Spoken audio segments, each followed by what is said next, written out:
제가 하나님 말씀 읽겠습니다. 고린도전서 15장 12절에서 20절 말씀.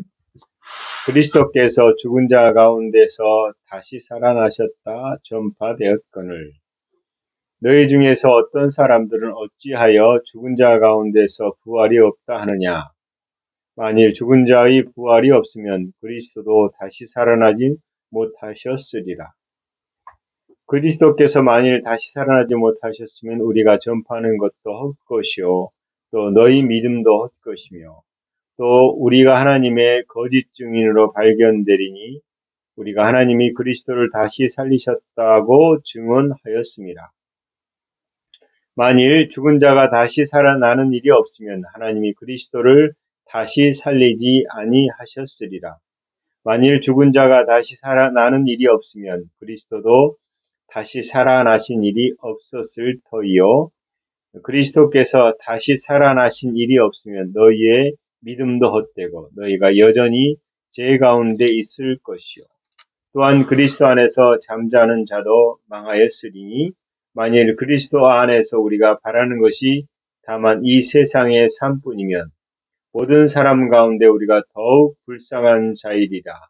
그러나 이제 그리스도께서 죽은 자 가운데서 다시 살아나사 잠자는 자들의 첫 열매가 되셨도다. 아멘.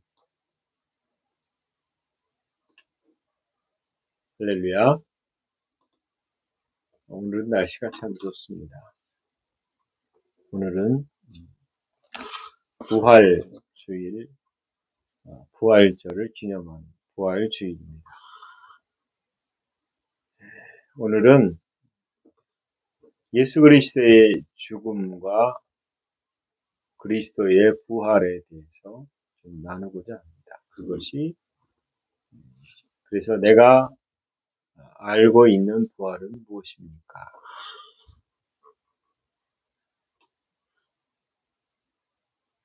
오늘 성경에 고린도전서 15장 12절에 예수님께서 그리스도께서 죽은 자 가운데서 다시 살아나셨다 이렇게 말합니다. 그리고 20절에 가면 또 그러나 이제 그리스도께서 죽은 자 가운데서 다시 살아나사 잠자는 자들의 첫 열매가 되셨다. 이 잠자는 자 역시 죽은 자들을 얘기합니다. 만약 우리가 예수님이 육체로 부활하는 것을 부인하면 그거는 이단이겠죠. 그러나 예수님이 육체로 부활하신 것만 생각한다면 그것도 문제가 있습니다. 예수님이 육체로 살아나신 것만을 위한 것이 아니라 예수님은 죄 가운데서 죽은 자 가운데서라고 말하고 있기 때문입니다. 그래서 이 부활하신 예수님에 대한 부활을 얘기하기 위해서는 우리가 시계를 돌려서 그분의 죽으심을 먼저 살펴봐야 된다라는 겁니다. 왜냐하면 죽은 자 가운데서라는 이 죽은 자가 무엇이냐. 그리고 우리도 죽은 자 가운데서 살아났거든요. 부활했거든요. 이 말에 여러분 놀라실 필요는 없을 겁니다. 주님이 죽으실 때 우리도 함께 죽고 주님이 살아나실 때 함께 살아났다. 함께 부활했다. 즉 우리가 부활에 동참한 자, 함께 승천해서 함께 보좌에 앉혀 있는 자. 여러분 요거를 사람들은 부활에 동참한 자에 대해서는 인정합니다. 성경이 그렇게 말한다라고 믿고 있죠. 그런데 함께 승천해서 함께 보좌에 앉힌 바 된 우리, 나에 대해서는 고개를 약간 갸우뚱합니다. 왜요? 내가 지금 부활에 동참한 건 맞지만 내가 여기 살고 있지 않느냐 이렇게 생각하기 때문이죠. 그러나 성경은 분명히 우리는 하늘에 앉혀진 자들이다라고 얘기합니다. 여러분, 그래서 이 죽음을 먼저 좀 살펴보자 이 생각으로 죽음과 부활에 대한 설교를 준비했습니다. 여러분 분명히 숨을 쉬고 있고 조그만 이렇게 칼로 뭐 삐죽한 걸로 찔리면 아프잖아요. 아파온다, 아픔의 느낌을 가진 존재, 살아있기 때문이죠. 죽으면 아픈 것도 못 느끼거든요. 그 사람을 불러태워도 죽은 사람은 말이 없습니다. 이 죽음은 육체적 죽음을 얘기하는 거죠. 그래서 예수님이 살아나셨다라고 말할 때 육체로 살아나신 것만 기념할 것이 아니라 그분이 살아나기 위한 죽음 가운데서라는 그 의미를 좀 살펴볼 필요가 있다라는 겁니다. 이 죽음, 이 육체의 죽음 이전에 죽음이 있었다. 이 죽음은 뭐냐? 이것은 모든 사람들이 해당되는 거예요. 여러분 태어나자마자 모든 사람들은 죽은 상태로 태어납니다. 이게 무슨 말이죠? 이 죽은 상태라는 것은 영적 죽음. 분명히 숨쉬고 살아 움직이는데도 불구하고 죽은 상태. 이 죽음은 육체를 얘기하는 것이 아니라 영적 죽음입니다. 아담이 타락한 후에 아담 안에서 태어나는 자들은 모두가 죽음 상태로 태어납니다. 육체 출생을 하지만 영으로는 죽은 상태. 이 말은 영이 죽었다라는 말이 아니라 기능적 측면에서 보면 영은 아무것도 할 수 없어요. 왜냐하면 영이 유일하게 스스로 권세와 주권을 가지고 움직이는 것은 하나님의 생명이 그 안에 있을 때. 이 생명이 떠나버리자 인간은 하나님이 지으신 목적에서의 기능적 상실이 되었다. 그래서 죽은 것과 동일한 취급을 하게 됩니다. 즉 하나님 살아있지만 죽은 영이 있지만 그 영이 하나님을 향해서 죽은 것이고 하나님과는 관계없는 삶을 살 수 있는 영적 작동을 할 수가 있는 거죠. 그래서 어느 누구도 이 법칙에서 벗어날 수가 없습니다. 그리고 어느 누구도 노력을 아무리 해도 영원한 생명, 잃어버린 생명을 찾을 수는 없습니다. 그리고 하나님이 아담 앞에서 여자의 후손에 대한 얘기를 하시고 그 후손이 예수 그리스도께서 이 땅에 오셔서 우리의 모양대로 계시다가 우리를 대신해서 죄 없으신 분이 죽으시는 거예요. 근데 그 예수 그리스도에 대해서 얘기할 때에 반드시 함께 따라오는 것이 그와 함께 거하는 자들, 예수 그리스도 안에 있는 자들, 거듭난 자들, 예수님을 구주로 모시는 자들에 대해서 언급을 하고 있다라는 겁니다. 에베소서 2장 1절에 보면 너희의 허물과 죄로 죽었던 너희를 살리셨도다. 우리의 허물과 죄, 우리의 허물, 우리의 죄로 죽었다라는 거예요. 죽었던 나를, 여러분을 살리셨도다라고 얘기합니다. 이것을 뭘 살리셨을까요? 육체를 얘기하는 걸까요? 구원받기 전에 모든 인류는 죄 가운데 허물과 죄로 죽은 상태입니다. 그래서 에베소서 2장 1절에 말씀하신 거죠. 허물과 죄로 죽었던 너희를 살리셨도다. 너희란 말은 당시에는 에베소 교회 성도와 이방인 교회 그리스도인들을 얘기합니다. 그러나 더 넓게는 예수 그리스도를 믿기 전에 모든 사람들이 동일하게 영적 죽은 상태로 죽어 있었는데 살리셨다라고 얘기합니다. 에베소서 2장 3절에 보면 우리도 그 가운데서 라고 말하고 있습니다. 유대인들이나 헬라인이나 이방인들과 동일하게 우리도 그 가운데 있었다. 죽음 가운데 있었다. 이 영적 죽음, 근원이신 하나님으로부터 분리된 존재, 그게 영적 죽음입니다. 그 결과 하나님의 뜻을 알 수도 없고 따를 수 없고 인간에겐 영생의 능력이 없습니다. 그리고 항상 죽어있는 상태다. 살았지만 죽은 자다.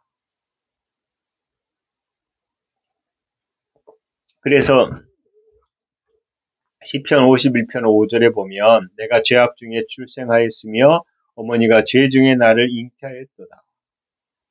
어머니가 죄 중에 나를 잉태해서 나도 죄 중에 있는 것. 로마서 5장 12절에 보면 그러므로 한 사람으로 말미암아 죄가 세상에 들어오고 죄로 말미암아 사망이 들어왔나니 이와 같이 모든 사람이 죄를 지었으므로 사망이 모든 사람에게 이르렀느니라 이렇게 얘기합니다. 즉 인류의 모든 자는 이 사망의 죄의 상태에서 벗어난 이래가 없었던 거죠. 그래서 죽음의 상태는 죄와 허물과 죄로 그 결과가 나타나는 것입니다. 그래서 영적 죽음은 그 본성이 죄의 본성으로 죽음의 본성으로 사단의 본성으로 인간은 탄생하는 것입니다. 이 본성으로 사는 사람들은 삶에서 어떤 열매를 맺을까요? 죄의 본성을 따라 사는 자는 죄의 열매를 맺게 됩니다. 이 죄의 열매는 인간의 내면의 부패한 성향, 삶의 행위, 관계의 파괴, 다양한 모습으로 나타납니다. 이게 육체의 일이요, 육신의 일입니다. 여러분, 하나님이 제게 대학교 때 이 데모를 멈추게 했던 것은 결국 인간의 부패성에 대한 깨달음 때문이에요. 사람이 아무리 좋은 제도를 세워놔도 인간의 마음이 부패되어 있어서 좋은 일이 일어날 것 같은데 그러지 않는다. 여러분 공산주의를 처음에 주창했던 사람들이 좋은 유토피아를 생각했을 거예요. 우리가 만든 제도, 평등과 이것을 위해서. 근데 이게 결코 아름답지 않아요. 그 결과도.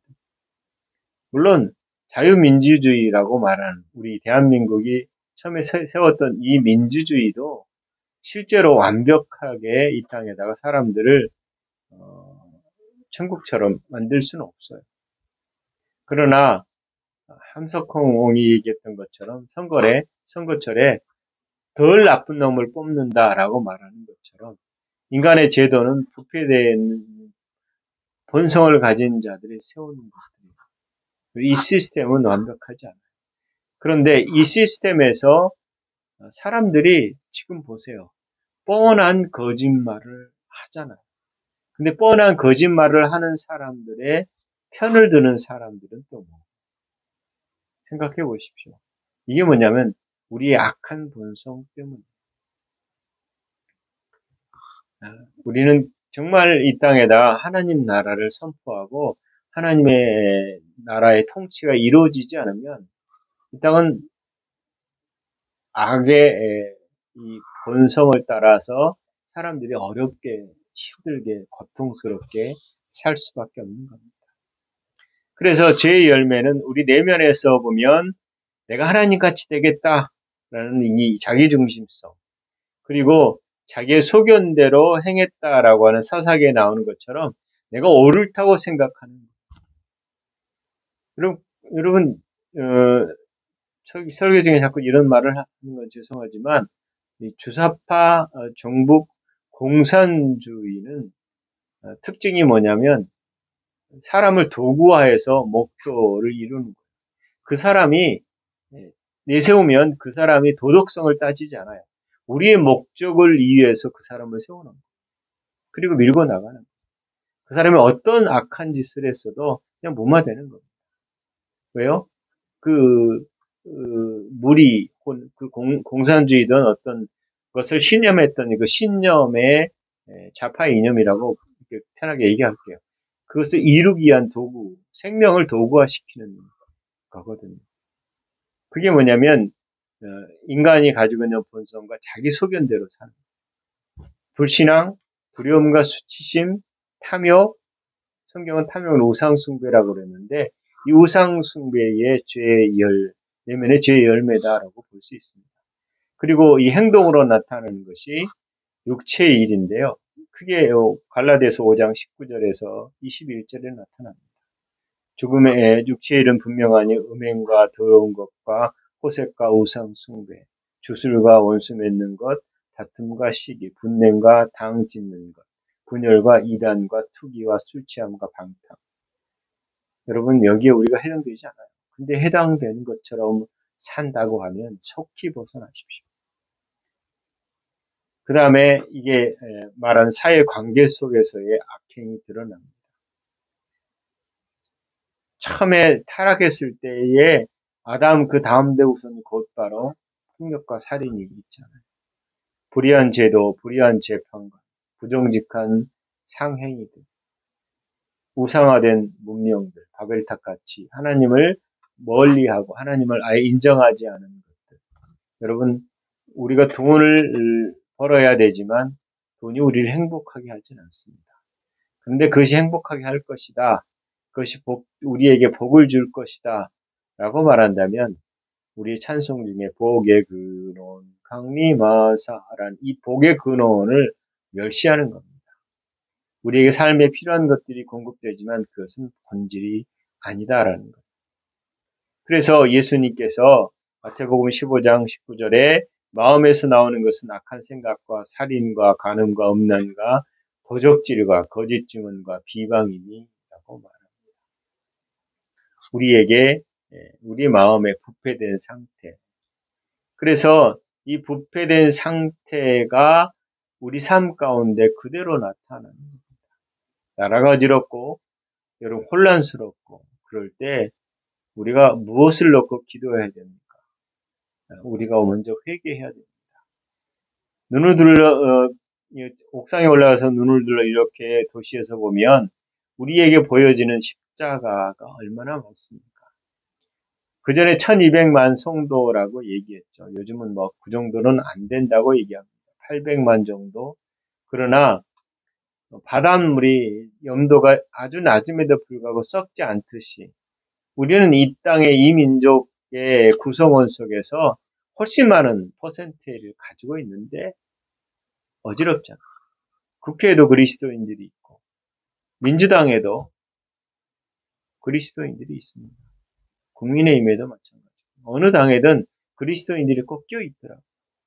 근데 그들이 있음에도 불구하고 이런 혼란이 온다라고 말하면 사람들은 이렇게 말할 수도 있어요. 아니 정치하고 신앙은 다르다. 같습니다. 다르다는 말은 같다란 말은 그 안에서도 동일한 신앙인의 삶을 살아야 됩니다. 주일날 예배 드려주는 것이 아니라 모든 가치와 기준이 예수 그리스도의 복음에 있어야 되는 것이죠. 민주당에 있다고 해서 그 복음대로 살지 않으면 그는 참된 그리스도인의 모습이 아닙니다. 예수님께서는 허물과 죄로 죽었다. 죽은 자에 대한 반전이 뭡니까? 죽은 자 가운데서 우리를 살리셨다라는 겁니다. 하나님 우리를 살리셨습니다. 이 살리심은 구원의 은혜요, 은혜로 구원받은 선언입니다. 그리고 이것은 전적인 하나님의 일방적인 사랑이죠. 허물과 죄로 죽은 자는 결국은 예수 그리스도로 말미암아 그분의 부활과 함께 살아나게 됩니다. 우리는 전에는 육적 죽음을 가진 상태입니다. 그런데 살아났다. 여러분 갈라디아서 2장 20절을 읽어보십시오. 어떻게 시작하나? 내가 그리스도와 함께 십자가에 못 박혔나니 라고 얘기합니다. 내가 못 박혔다. 내가 죽었다. 여러분 십자가에서 죽은 나는 누구입니까? 허물과 죄로 죽었던 나. 근데 십자가에서 죽었대요. 이미 죽은 내가 또 죽습니다. 이게 무슨 말일까요? 로마서 6장 6절에 보면 우리가 알거니와 우리 옛사람이 예수와 함께 십자가에 못 박힌 것은 옛사람이 십자가에 못 박힌 것은 이렇게 얘기합니다. 십자가에 죽은 나는 옛사람이다. 죄의 몸이 죽어 다시는 우리에게 죄에게 종노릇 하지 아니하려 함이니 죄의 몸을 얘기합니다. 이 몸이 우리를 종노릇하도록 이끌었다라는 얘기잖아요. 옛사람의 특징은 육신인 몸과 마음이 연합돼서 하나님 없이 사는 존재입니다. 그래서 죄의 본성을 가지고 있고 자기중심적이고 율법 아래 있습니다. 그리고 하나님과 분리된 상태로 실상은 죽은 자다라는 거죠. 그리고 여러분 죄를 지으면 곧바로 우리에게 쳐들어오는 게 뭐예요? 정죄감이잖아요. 이 정죄감이 이미 죽었음에도 불구하고 이미 죄에 대해서 죽었음에도 불구하고 우리를 정죄에 빠지게 합니다. 죄책감에 빠지게 하고 불의의 의식과 죄의 의식으로 살도록 계속 우리를 끌어갑니다. 우리가 필요한 것은 거듭난 자들은 의의 의식이거든요. 그런데 죄가 우리를 사로잡아 죄의 의식으로 끌고 가려고 무던히 노력하고 무던히 영향력을 이렇게 한다라는 얘기입니다. 그러나 예수님의 죽음 안에서 정죄는 끝났습니다. 오호란 나는 공고한 자로다. 그러나 예수 그리스도에 있는 자는 결코 정죄함이 없나니 이렇게 말합니다. 여러분 십자가의 죽음과 함께 살아난 내가 있습니다. 갈라디아서 2장 20절 하반절에 보면 이제 내가 사는 것은 내가 사는 것이 아니요 오직 내 안에 그리스도께서 사시는 것이라 이렇게 말합니다. 내가 죽었는데요. 또 내가 산다라고 말합니다. 그래서 죽은 나는 누구이고 살아나는 나는 누구인가라고 말할 때 죽은 나는 옛사람 그리고 살아나서 사는 존재는 새로운 피조물인 새 사람입니다. 성경은 예수님이 먼저 죽은 자 가운데서 살아나셨다라고 말합니다. 그래서 그분이 첫 열매가 되는 것이고 그리스도 안에서 우리는 새로운 삶을 얻습니다. 그게 예수 그리스도 안에서 하나님의 생명으로 태어난 자, 이게 거듭난 자입니다. 고린도후서 5장 17절 그런즉 누구든지 그리스도 안에 있으면 새로운 피조물이라 이전 것은 지나갔으니 보라 새 것이 되었도다 라고 말하는 것입니다. 그래서 십자가에서 못 박힌 나는 옛사람이 못 박힌 거고 그러므로 말미암아 새롭게 된 새로운 삶을 사는 자는 하나님의 생명으로 태어난 새로운 피조물입니다. 이 새로운 피조물은 예수 그리스도 안에서 성부, 성자와 성령인과 연합되어 있는 상태예요. 이에 삼위일체 안에서 우리를 부르신 것이고 삼위일체 안에서 우리가 하나님과 영원한 교제를 누리는 존재가 됐다. 그래서 성령으로 거듭난 자는 의의 종이요 새로운 삶을 사는 것이고 자기 중심이 아니라 그리스도의 중심으로 하나님 나라를 사는 존재다라고 말할 수 있습니다. 그래서 우리가 고백할 수 있는 선언은 나는 죽고 그리스도 안에서 내가 산다.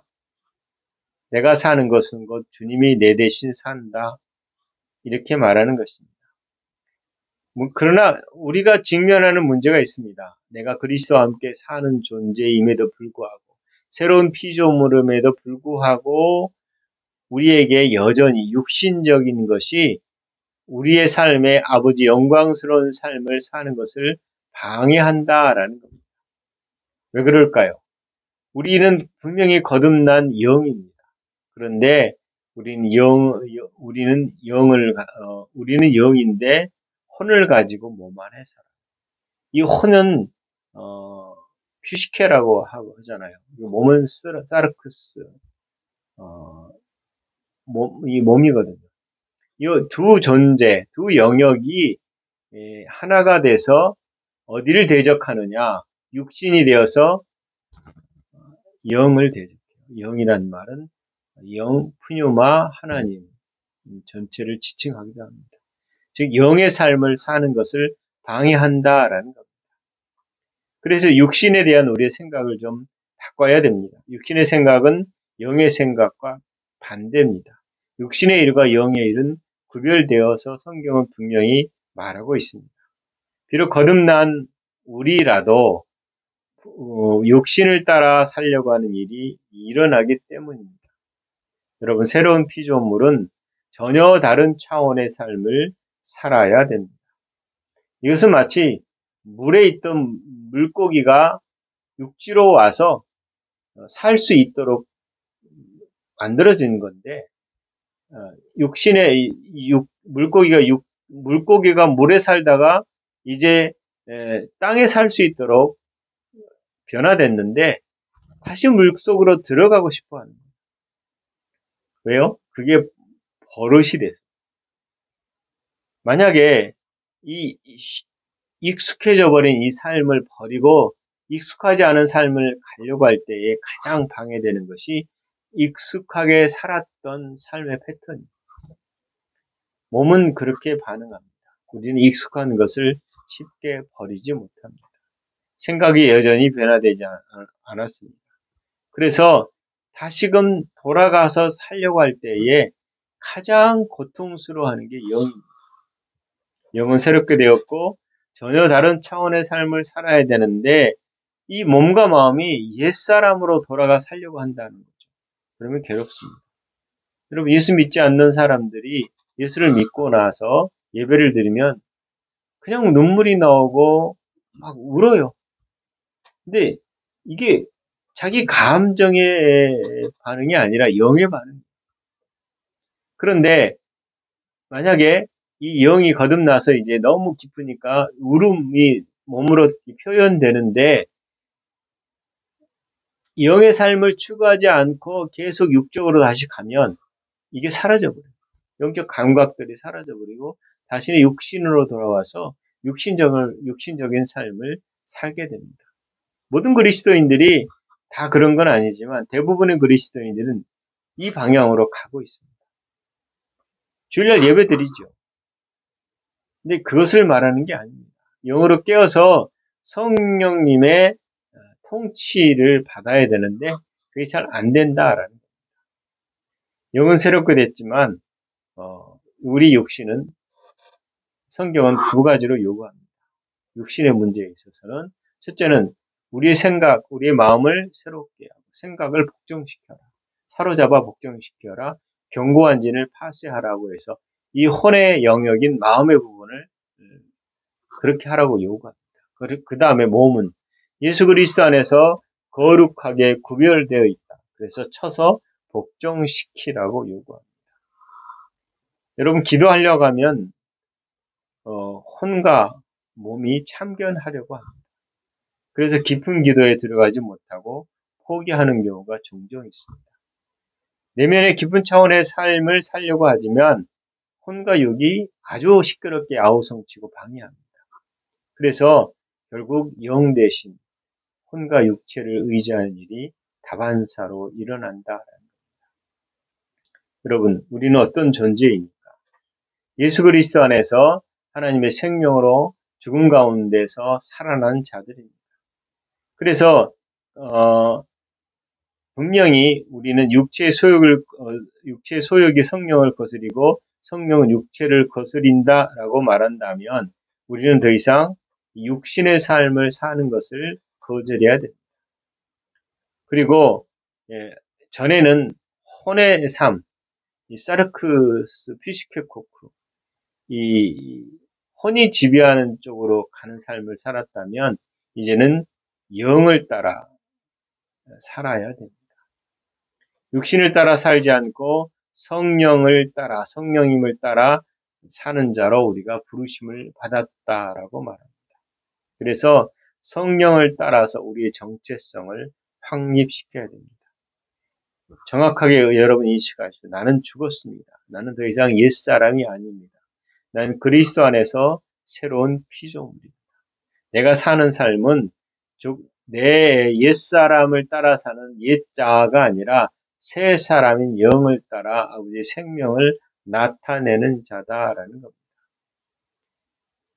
여러분, 마치겠습니다. 정리하고요.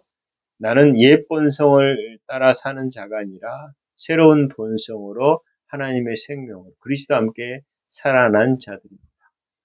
그리고 비록 우리의 몸이 여기 있고 우리의 마음이 여기 있지만 이미 하늘에 앉혀 있는 자들이다.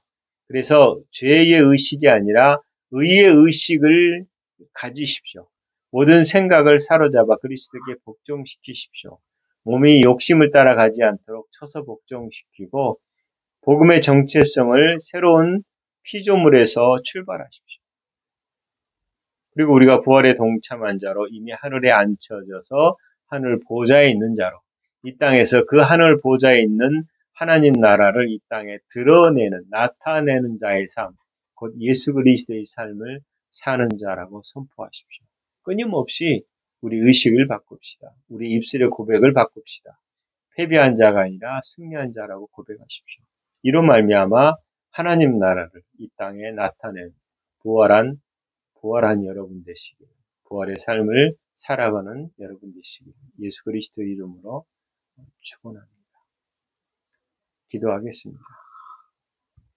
하나님, 우리가 이 땅에 있지만 이미 하늘에 안침받은 자들입니다. 아버지 보좌 앞에 우리가 있습니다.